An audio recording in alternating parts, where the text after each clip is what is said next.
It's time for Taking Care of Business on Midlands 103. With thanks to the local enterprise offices of Laois, Offaly and Westmeath. Find us on localenterprise.ie and let's talk business.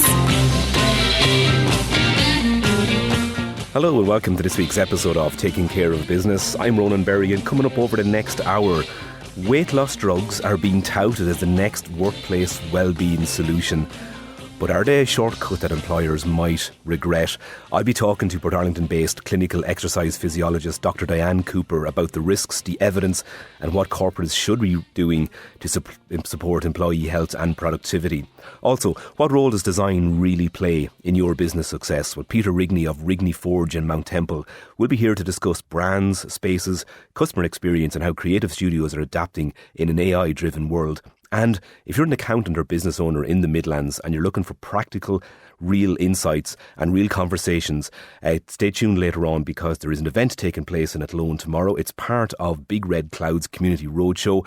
You can find out why you need to get there tomorrow, how to get there and what you might take away from that, I say, towards the end of this evening's show. If you want to be part of the conversation this evening, you can do so quickest way is by text or WhatsApp to 083 3010 103, or you can email me business@midlands103.com. But I mentioned weight loss drugs in the workplace there, potentially unlocking greater productivity. Well, that's what you might be told anyway.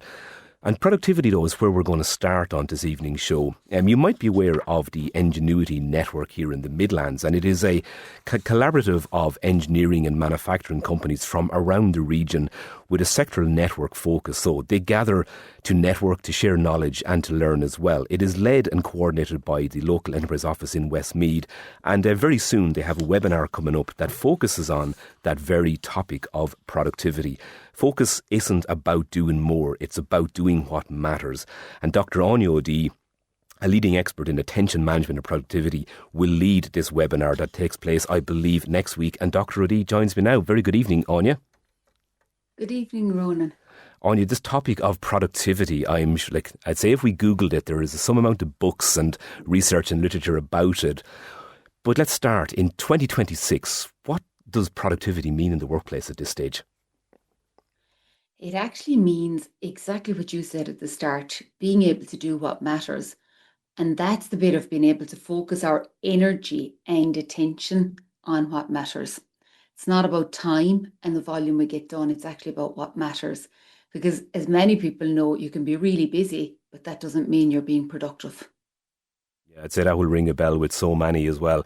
Has our ability to be productive, has that changed? You know, people will say, COVID now with a shift towards remote and hybrid working, and maybe some people will say, people aren't being watched or micromanaged much as they were. Others will say that's a great thing.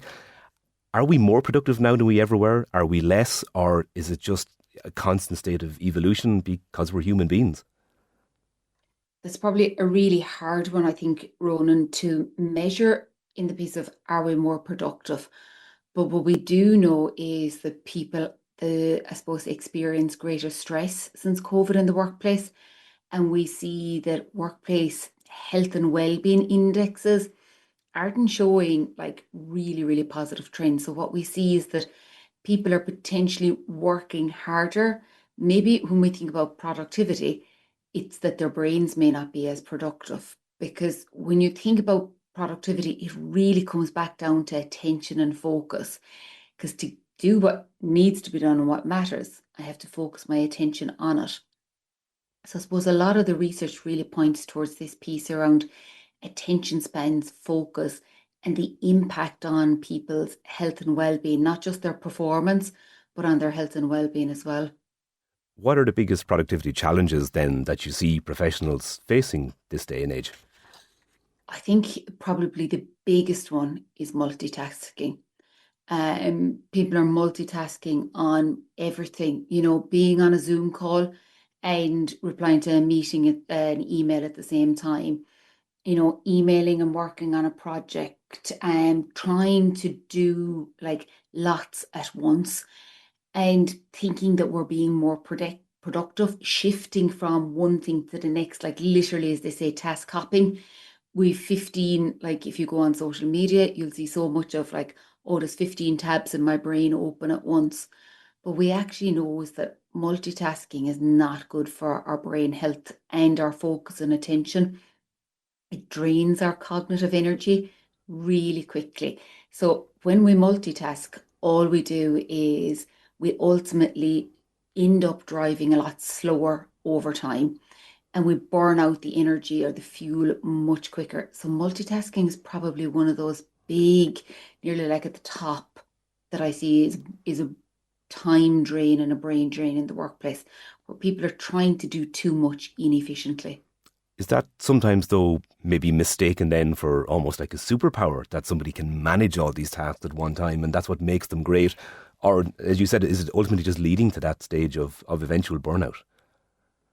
See, that's you've hit the nail on the head. Some like when I say cultures, work cultures, organizations, individuals really value it and say like, "Oh, I'm great at multitasking," but actually, we shouldn't be endorsing that at all, because when somebody says that, or when a team is saying that, what we should be looking at it is thinking that actually, no, they're not as efficient as they could be.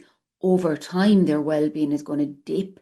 Actually, they could be much more focused and targeted, and it would be much better for everybody in that team and that organization. You can just imagine, what it's like, and I'd say so many people will be listening going, either that's me or I work with that person, or I know somebody who does that, and Yeah. maybe it's how we look at what those things are. If somebody feels they are that person who maybe kind of gets that constant shift in their focus as well, are there simple steps they can take? And I suppose, is it how quickly can we almost either reset or calibrate the brain? We absolutely can. Now, when you look at the neuroscience behind this, what it does show is that people who would identify as being a multitasker, like we're talking now, like who would rate themselves high on these rating scales, a group of research in Stanford. And when they looked at it, what they found that, like, yes, their scores on attention, memory, and focus were lower, but they were also a lot more distractible. Now, when they removed all those distractions of the multitasking, they were still very distractible. So, what it's shown is that it's not good for us, but yes, we absolutely can retrain the brain, because ultimately our attention and focus is is malleable.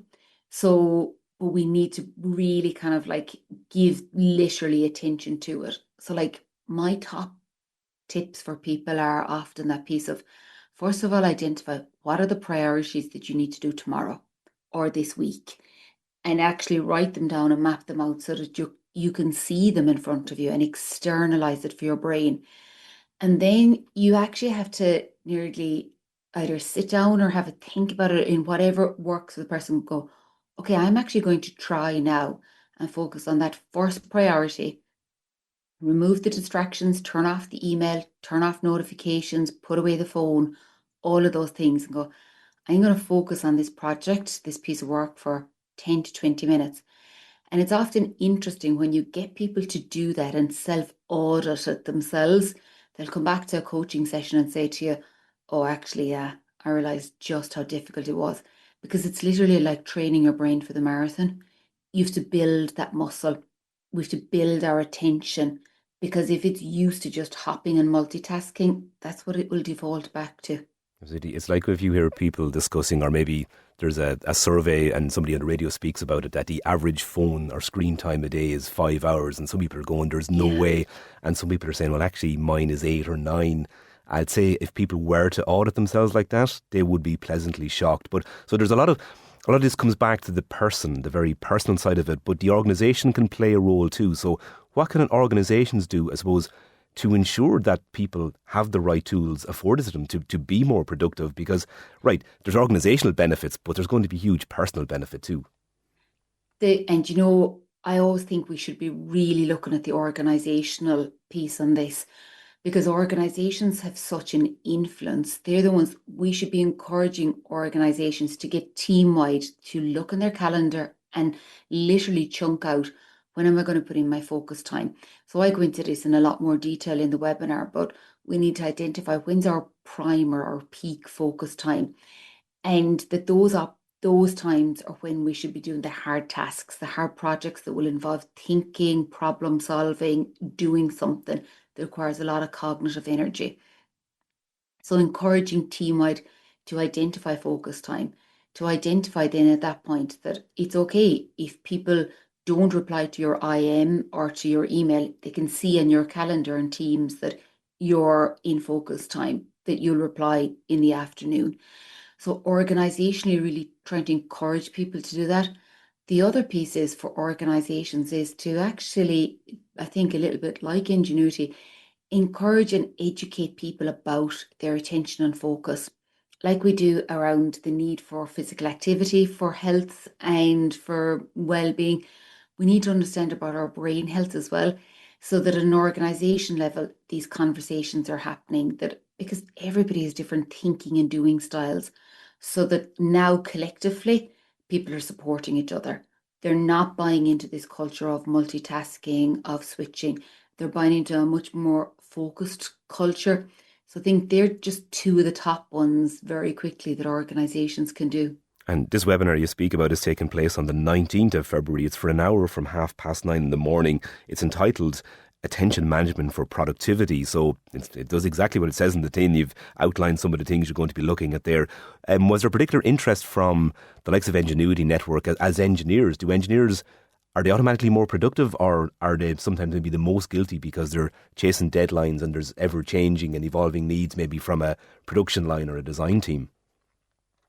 I think both. You've tapped into the piece there of the specific challenges that engineers face, because there's often very tight deadlines. They will have a lot of, as we call, time thieves. People come to them, things land on their desk. They do need quick responses or turnaround.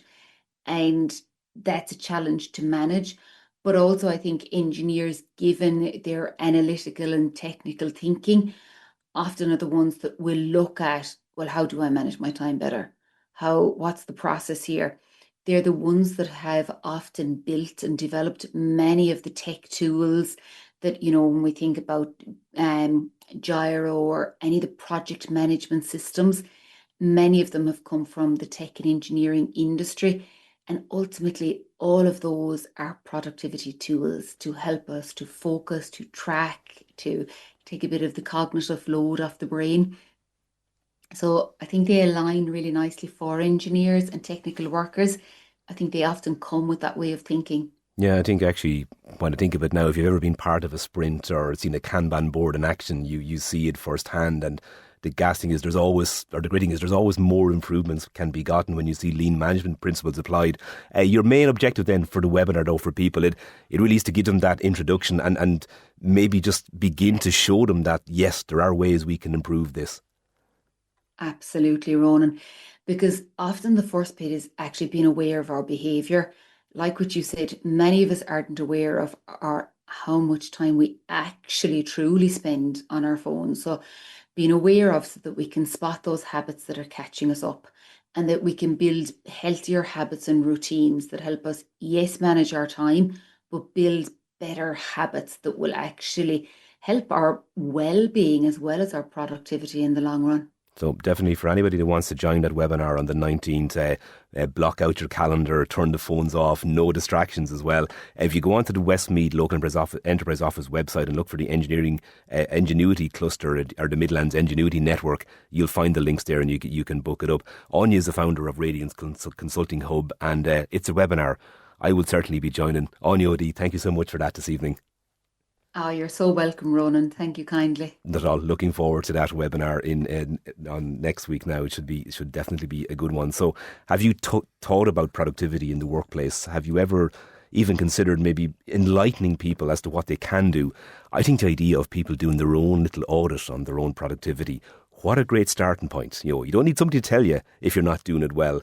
Self-audit could be the best starting point ever, and you could back that up by joining that webinar next week too. Now, time for a quick break. After that, we're going to meet the founder of Rigney Forge. It's a branding and design company that was originally based further up in Leinster, but now has a new home in Mount Temple in County Westmeath. Taking care of business with thanks to the local enterprise offices of Laois, Offaly and Westmeath. Find us on localenterprise.ie and let's talk business. Still to come on this episode, we're going to look at we spoke about productivity there at the start of the show, but we'll look at the potential role of drugs like Ozempic or Mounjaro in the workplace. I kid you not.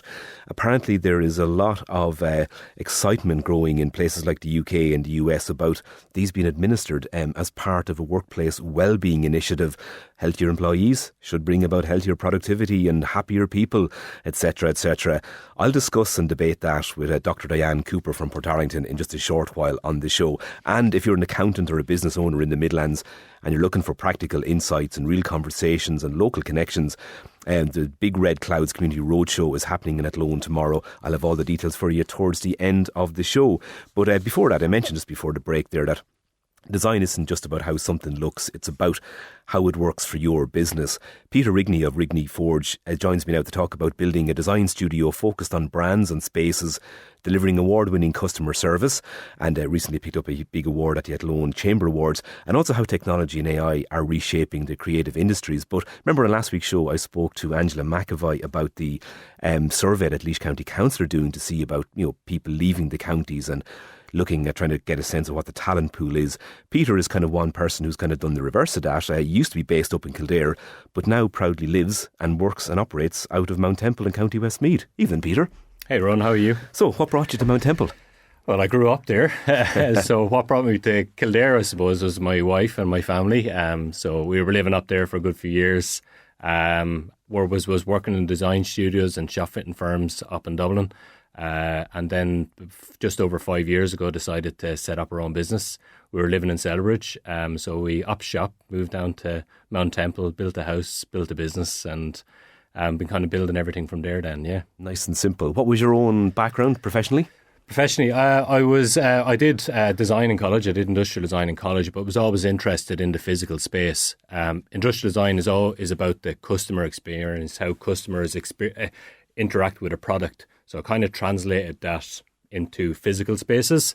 Got working with shop fitting companies, started as junior designer, ended up running design studios, set up another design studio, and then decided, it was always, my wife only just reminded me, I was always writing business plans and always thinking about setting up something myself. So 5 years ago we finally jumped and did it. Which was an interesting time to be looking at physical spaces, given that we were still exactly 70% in lockdown too. But that didn't hold you back. It didn't. No. I was lucky. I kind of I've always worked with good, like, large companies. At the time, I was working with Musgrave, working on Super Values and Centras, and had very good relationships with suppliers. So I'm kind of knew that I had a network of people around me that would, had a good reputation for what we were doing. So we moved on. We don't work with Super Value anymore. Work with the odd shop, but we kind of taken all that learnings and everything like that to set up something that was. It's very specialised. It's very kind of focused on how brands and the physical space all come together, and ultimately it's about that customer experience and how they engage with that space. It's kind of shifted from being a design practice into more of a studio. It is, yeah. We kind of started as a consultancy nearly, and I suppose as we evolved, we have a small team where we have graphic designers working on branding, and then we have interior designers working on the interior of the shop, and then it all blends together to create that customer experience. So it's we started as a consultant nearly, but I suppose my heart of hearts is like my head is always thinking of how this can work and how we can design it, and I love sketching ideas and bringing it all to life then. This sounds wonderful in a world gone mad with artificial intelligence and generative AI. Yeah. That you're back talking about bricks and mortar shops and linking them with the brand as well. But is that a piece that, do a lot of companies miss that connection between, say, their branding and their shop? Like, is it often very different, the image to project, say, maybe on their stationery or on their social media versus actually what's there for the customer to walk into? Yeah. I suppose it's... So we see physical spaces as a really the biggest opportunity for your customers to shout, for your brand to shout to your customers. And that's like, when you walk into the shop that you feel comfortable. There's loads of studies showing that first impression, it detects how much people are going to spend in that space. Even little things about wayfinding. If it's a big shop, they know the different departments. So we're working on a hardware shop at the moment, a large hardware shop. Getting the customer to understand there's the electrical part, part of the shop. That's where I want to go. Get to that point. Within that is TVs, wires, whatever it might be. That's easily communicated, and they get to the point where they're able to find what they're looking for without having to go and ask someone for help. That's there to support. And then it's telling the story of their brand. So like we recently did a project down in Cork for a company called Atkins. They actually have a shop in Burr here. They're a farm equipment supplier. I do garden equipment as well. They're a fifth generation, 150-year-old business. You walked into the shop previously and none of that was on show.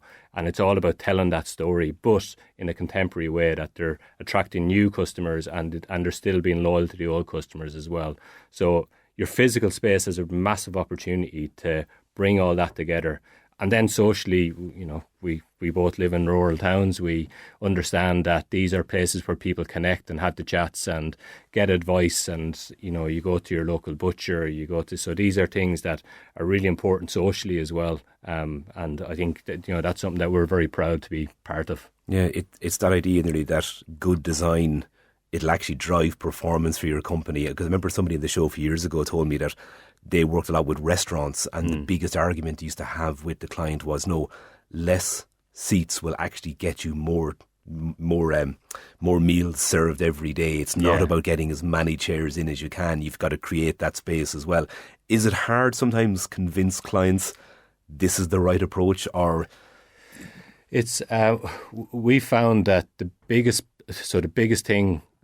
value within our business is at the very start of the project is sitting down with the key stakeholders and understanding what their key objectives are for their business. So you mentioned, sometimes less is more, but sometimes in a convenience shop where you have a seated area, you nearly want uncomfortable seats, because you don't want people sitting there too long. So it really depends on what that business wants to achieve for the customers and what offer they want to provide. And it's really, so at the start of a project when we're working with our clients, we listening is the biggest part, and really that's where the gold dust happens, because you can extract these really personal things. It might be, I was up in Dublin today and we did work for a motor factors up there, and it's second generation. They loved a certain BMW car from 1970. They wanted to integrate that into the brand. So all of a sudden the brand is personal to them. It connects with them locally. In our initial conversation, we spoke about they're like a pharmacy for cars, and we threaded that within it. So these are where we get little nuggets of it, and we make it really personal to that brand. So, yeah. Just I think you copyright that one, pharmacy for cars. That's that it kind of sums it up perfectly as well. Because the creative part, obviously, you get such a huge kick out of that. But clearly, you've been able to build a successful business because you're still hit with those same deadlines, budget constraints. I'd imagine in fit outs too, there's often a rapid turnaround. So do you have to coordinate then with the construction teams and fit out teams as well? Yeah, so that's what I was doing today. We were up meeting suppliers. We're working on a hardware shop. So we would have started with the sketches at the very start, into 3D visualization, what it's going to look like, into production drawings, and then we share them. And basically we work with all the detail, every bit of signage that's going to go into that shop, the floor detail, the lighting, the shelving. We work on all that detail. We coordinate all that, and we work with the suppliers to bring that to life. So our job is to create the vision, and then we work with our suppliers to bring that to life then.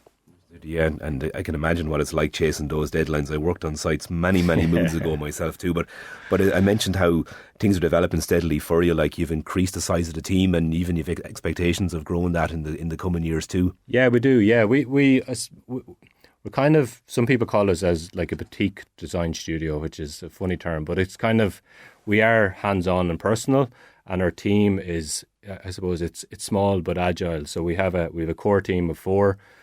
We have subcontractors that might come in, graphic designers, interior designers, if we need to grow to take on projects. But we are looking at kind of growing the team by 2 this year. And I think that's a kind of a core, that will be the core team. And then we might grow our network of designers that will work with us then on certain projects. Yeah, it's a steady and it's steady and sound sustainable growth as well. I mentioned at the start, AI, it gets thrown into every conversation as well. For a business like yours, is it something you use even from a productivity perspective, or is it something that you go, do you know what, just let the world go out there and go crazy, creating all these caricatures and dicking about with it? Yeah. We're focused on doing real work. No, we do. We use it. We integrate it into the business. from a design aspect, it's not good. Like, we don't use it for any kind of creative work because it doesn't pull together all the little nuances that create like a brand. It will create a brand, but a very generic thing that has less soul, and we just want to try and create. But where we do bring it in is, it's like an assistant. We do bring it in relation to maybe analysing data, some data that we might abstract it within the design, within the early stage of the process where we've discussed something with a client. That sort of stuff really helps. So it does make things a little bit more efficient. It makes kind of our process a little bit more streamlined. And then we use, like, obviously software from a project management point of view, and there's AI built into that then as well. So there is aspects of our business, but creatively, not really. No, we don't use it. It's a long time before it replaces those initial client conversations and getting a sense of how much that BMW meant to those clients in Dublin and things like that as well. So again, the software is obviously a huge part of what you do. So you don't see huge threat anyway from it, because really it's back down to, you mentioned soul yourself, there's AI, there's AI, there is tools there that will, that anybody can go out and create a logo, but it's that we don't do that. We do the whole brand. It's the whole package of how it all comes together. And, we work on everything from how the language that you use in your posters, that tone of voice that you use, and how that reflects your business. Is it like authentic? Is it direct? Is it shouting value, or is it shouting quality? Or, what are you trying to do? So all that kind of stuff is very much... it's then conversations with the client at the start. That's where the secret sauce happens. You can see some websites or that where clearly the content was dictated by somebody, and if they're in, say, a certain area of professional services, the website reads that. It reads of governance and which is not what the customer wants to read about. So I can imagine there's not difficult, but conversations you have to respectively challenge people's. That's what true. They think they want in that. Sounds fierce exciting. Peter, just give us your website there so people can check you out. So it's rigneforge.ie, and then LinkedIn, if Peter Rigney on LinkedIn as well. And then on our website there is a thing you can book in a consultation with us as well. So if anybody was interested or to have a project, by all means give us a shout. We'd love to have a chat. There you go. Peter Rigney, thank you so much for coming across this evening, and look Good forward to catching up with you again in the future. There you go. Hopefully that gets your creative, what will I say, gets you thinking about your own business, your brand, the physical spaces and how it interacts with your actual branding. And, does your branding give a sense of the soul of you and your business? Well, there you go. Bit of homework for you to do over the next couple of days. Stay tuned. After the break, I'll be talking to Diane Cooper about Ozempic, and could it really be used by employers to increase employee health and wellbeing in the workplace? Taking care of business with thanks to the local enterprise offices of Laois, Offaly and Westmeath. Find us on localenterprise.ie and let's talk business. In flicking through various newspapers and looking at, overseas business accounts like on BBC and across in the States, I came across over the last number of weeks plenty of articles about discussing weight loss drugs and the workplace, and that many employers across the globe actually are considering offering these to employees through their healthcare schemes in work in order to improve employees' overall well-being, and therefore obviously increasing productivity and getting more out of the people that you are employing. Is this something that could be a solution to a particular problem? Is it something we might see in Ireland very soon? Well, if some employers are now considering offering drugs like Mounjaro or Ozempic would be the most popular ones we know, would it be a genuine productivity boost, or could it be a shortcut that could potentially backfire? Well, let's put that to the Dr Diane Cooper. She's a clinical exercise physiologist from Portarlington and the founder of Edufit. Good evening, Diane. Hi, Ronan. How are you? Thanks a million for having me. Diane, are we seeing the future Ozempic and Mounjaro and all those types of drugs being administered at lunchtime in order to make people healthier and therefore make them better employees? Yeah, that's the question, isn't it? So I suppose just for 10 seconds, just to give a background for my interest in this, just to say, so I have a PhD in obesity now in the lifestyle medicine side of stuff, and I've worked in it for over 2 decades at this stage. I am not a medical doctor in these drugs, but I have a very big interest in it because I have devoted my life to things that will help the health and well-being of people. And of course, we've seen an awful lot of this in the last few years. And so it is absolutely true that under medical management, which is also combined with the right services, so nutrition support, physical activity support, psychological support, endocrinology, all of that stuff, right? When a person who has the disease of obesity is treated with these drugs, this is a game changer for the people who need it, that they didn't have access to up until recently. In the right conditions and under the right supervision, it is working well for people. But to come back to the question about the corporate setting, now I'm obviously interested in this because I'm an employer myself, but my question is, so you alluded to it in your intro there, like I would be asking, well, why would you be considering this, right? Now, you've already answered it. The stats have been run on. We know we have a lot of evidence to show that if we improve overweight and obesity, it has absolute effects on health and well-being, right? And when we're talking about business, these people have done their stats on if we improve, or reduce obesity and improve, health and well-being by X amount, it does ultimately have a financial benefit in the business. And that is obvious. So I can see why, as in, it's not something that we'll be offering in Edufit anytime soon, but I can see why people are looking into it. I can see why there's discussions around it. And then, of course, there's the pressure. If some companies are doing it, well, then, what must I do to retain and attract talent and all of that type of stuff? But it just seems to have become almost part of the conversation. We hear about these drugs nearly on a daily basis now. Even if you don't know somebody that's using them, it just seems to be part of kind of mainstream talk, and maybe that's a concern from somebody like your side as well, because ultimately, is it just masking? And yes, it can be used to treat people who have clinical diabetes, but is it just masking underlying problems then, and what are the proper solutions for that? Well, you see, it's all about, who's prescribing them and how is it regulated. So ultimately, as you said, they are drugs. So they change how your body behaves. They change how, they affect insulin production. They affect gastric emptying. They affect, signaling between, say, to your brain for feeling full. And all, they do a huge amount of things. Now, if you're going to take something that ultimately changes your physiology, you should be very well informed about that. And of course, as with any drug, there are serious side effects, particularly if the dosage is wrong and if you're not taking it correctly and if you're not being managed. So this is the thing, and I know it's becoming very common practice to speak about it, but this is and should be a medical situation. So that's the first thing I would say.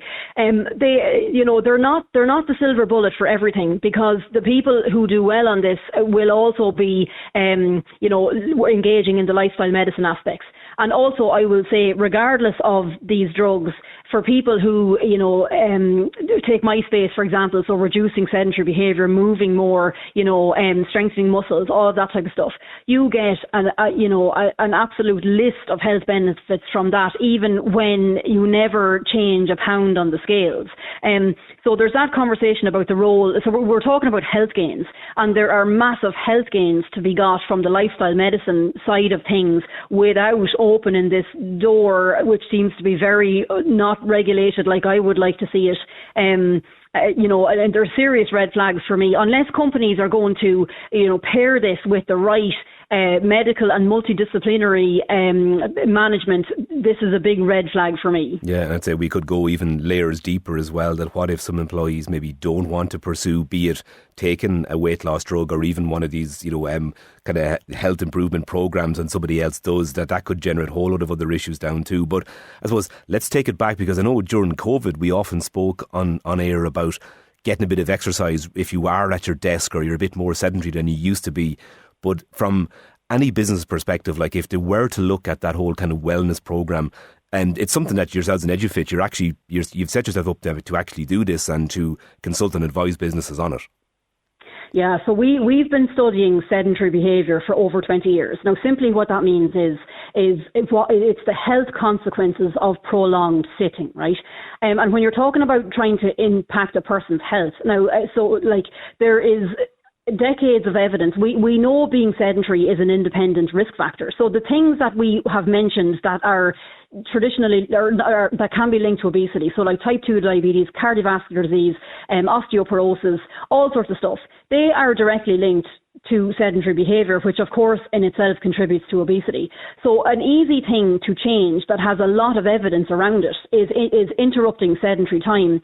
And in fact, if we're talking about kind of rules and regulations and things like that, it's only last year our own government has actually done some cost analysis on this. So the cost of inactivity to the healthcare system in Ireland is estimated 1.5 billion per year. So you can imagine it's an expense. Inactivity and sedentary behaviour is a big expense for business. So if we correct it, it has all sorts of benefits in terms of productivity, prevention of all of the chronic diseases we see, and so on. And it ultimately does work for business, for financial gain. But of course, my background, of course, is health enhancement. So we need to be providing solutions. I have half of my team, the health scientists on my team, and the people who do the presentations with me and write research papers and all of that type of stuff. We spend hours and hours and hours every day sitting. And as a health scientist and as an employer, that is a real problem. It is a real health and safety issue for me to ask my team to sit every day, day after day, month after month, year after year. It absolutely will contribute to the health problems that we're talking about. So as an employer, it is my duty to interrupt their sedentary time and provide opportunities for them to move and to counteract that. And that's effectively what we've been working on for a long time, but more importantly, trying to easily get it into the day, because you can offer all sorts of solutions. But if somebody can't take up the solution and easily fit it into their busy day and schedule, well, then it's not going to have any effect, even though it could possibly be costing you a fortune. So that's effectively the space that we're in. So simple things that offer massive health gains. And, it's a whole different ball game to, the earlier conversation we were having. These are evidence-based. These are only going to promote gains in health for your employees and for the business at large. And working in my own business, managing my own team, driving the company, what I can genuinely say is that the health and strength of my business is completely dependent on how well my team are and how fit and healthy they are. And that's what we use as one of our major metrics. So delighted now to be starting to kind of roll that out from today, actually. Ronan, thanks a million for mentioning. There you go. and no better woman. Because I assume, and just to wrap it up quickly, Diane, like that, even a small amount of just physical movement will kind of take away the impacts of sitting for a couple of hours. It's not equitable. You don't have to do 4 hours physical movement just to counteract 4 hours sitting.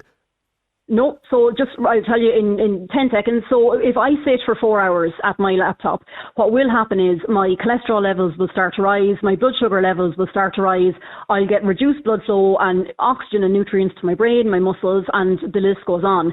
If I move for 2 minutes, that changes instantly. I instantly have reductions in all of those things. I instantly have increased blood flow to my brain, my muscles. I have better cognition. It impacts so many things. So, I am an exercise scientist, and I have worked all the way up to elite athletes. But what my big message is in the health sphere is literally every movement and every minute counts. And if you can start to do that in small amounts throughout the day, in the workplace, outside the workplace, it will transform health over time. And that I can guarantee you. So at the end of the day, if somebody's working from home and they happen to sneak downstairs to put a wash on, that's not the worst thing in the world. No, it's not at all. And I tell you what, if I leave you with one practical thing, if you're going downstairs to boil your kettle, while it's boiling, you can probably get about 30 squats in there just while you're waiting for your coffee. That sounds like a challenge. And I'll put it out there to the listeners now. Let them send it in to me on text or WhatsApp over the next week, and we'll look at results next week. Diane Cooper, it's an absolute pleasure as always. Congrats on launching that new side venture there, or that new part of Edufit as well. And that was quite stark at the end there. You really put in context the difference a bit of movement makes. Thanks, Diane. It's everything. Thanks so much, Ronan. Thanks a million. There we go. And ultimately, an awful lot cheaper than maybe supplying weight loss drugs too. But anyway, there you go. You heard it here first. Time for a quick break. After it, if you're an accountant or a business owner around the Midlands, there's an event taking place in Athlone tomorrow. Stay tuned and find out what it is and why you might want to go. Taking care of business. With thanks to the local enterprise offices of Laois, Offaly and Westmeath. Find us on localenterprise.ie and let's talk business. Stuart McCall is the founder and CEO of Ishikawa Technologies, and he joined me on Taking Care of Business back in November last year, and we spoke about their ambitions of becoming one of the biggest tech acquisition companies in Europe. Well, their first acquisition in this country was Big Red Cloud. So Stuart is here this evening to talk to us about their community roadshow. There's an event taking place in Athlone tomorrow, and he's basically putting a call out to any accountants or business owners to put some time in their diary for tomorrow. Good evening, Stuart. Good evening, Ronan. Thanks very much for having me on. Stuart, tell us about these community roadshows that Big Red Cloud is running. You know, before COVID, Big Red Cloud was out on the road regularly, but this is actually the first event in years. We had our kick-off of our tour in Wexford last week. About 80 or so accounting professionals, accountants, bookkeepers, payroll administrators and small business owners got together. And to be honest, the big takeaway was there hasn't been a networking opportunity for a long time.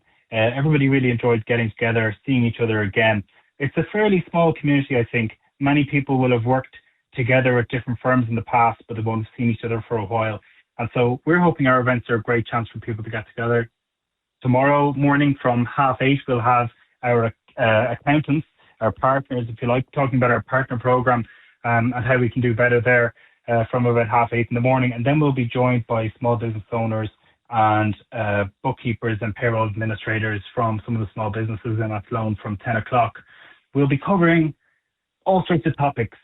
People seem to be interested in talking about the impact of AI on the job, which, to be honest, so far is more hype than reality, but people are interested in it nonetheless. The big topic is, how do we save time? We've noticed in our feedback, and especially down in Wexford last week, accountants and bookkeepers are really strapped for time. They feel if they can get a few hours back in the week, it's a really big deal. And so a lot of our focus tomorrow morning in Athlone Springs will be on automation, integration and time-saving steps. Yeah, undoubtedly, basically like all industries there's been a lot of change in a few short years, and I think, yes, many industries are missing that kind of networking piece too, and clearly you're building on the feedback you're getting from other events. Is this a free event for people to go to? It's free, and we'll be led tomorrow by Tommy Hogan, who you may know is the CEO of Athlone Chamber. We'll also have Aidan Flanagan, who is a big practice accountant in Mullingar, and Catherine Murray, who's a serial entrepreneur based locally, and one of her companies is Team Building Ireland. So we've got a good panel. I think the networking opportunity is actually second to none. And honestly, the whole conversation will be about the challenge of doing business. I have a small company in Ireland, and you know the small business sector is really quite overlooked. There's not a lot of analysis, not a lot of reports, and it can be pretty lonely. So getting together is a great opportunity. And people can register, but you're happy for people to turn up on the morning and just register. So just give us, it's at Athlone Springs Hotel from, is it 8:30 in the morning? 8:30 for pure accountants, and then from 10 o'clock for small business owners, bookkeepers and the like. So just from 8:30 we'll be talking specifically about practice managers who maybe have tens or even hundreds of clients, whereas from 10 a.m. we'll be mostly talking to people who are running their own business. Yeah, so if anybody's ever been curious what a networking event for accountants looks like and how wild it gets, tomorrow morning, the Athlone Springs Hotel is the very place that you will find out. Stuart, a pleasure as always. Looking forward to hearing some feedback from that event, and undoubtedly we'll catch up again soon. Thanks very much, Ron. Appreciate it. Take care. No problems. That's Stuart McCall there, the CEO of Big Red Cloud. Lives, of course, in Portarlington. So a big Portarlington influence on this evening's show with Diane Cooper there just before Stuart. But productivity has kind of filtered its way through everything, through all interviews. That's entirely unintentional. That's just the way the cookie crumbles sometimes. But discussing there, possibly, could we resort to using weight loss drugs in the workplace to increase employee well-being and productivity? Well, Diane Cooper kind of really argued against that, and I thought it was really striking when Diane mentioned that the difference that like 2 minutes of movement makes after being sitting for 2 hours, it would literally make you jump up and move around a little bit. But we also heard at the start of the show from Dr Aine O'Dea about that webinar that's taking place on the 19th of February, all to do with productivity in the workplace. And you can register for free. Go to the local enterprise office Westmeath website, look for the Ingenuity cluster or Midlands Ingenuity. You'll see the link there, and you can register for that too. It's an online 1 hour event all around productivity. And of course we heard from Peter Rigney, the founder of Rigney Forge, and a wonderful story there about how you really enhance your physical space and link it to your branding and your company's identity and ultimately drive commercial success. Time for me to go. Joe Cooney's here next with Country Roads. I'll talk to you all next week.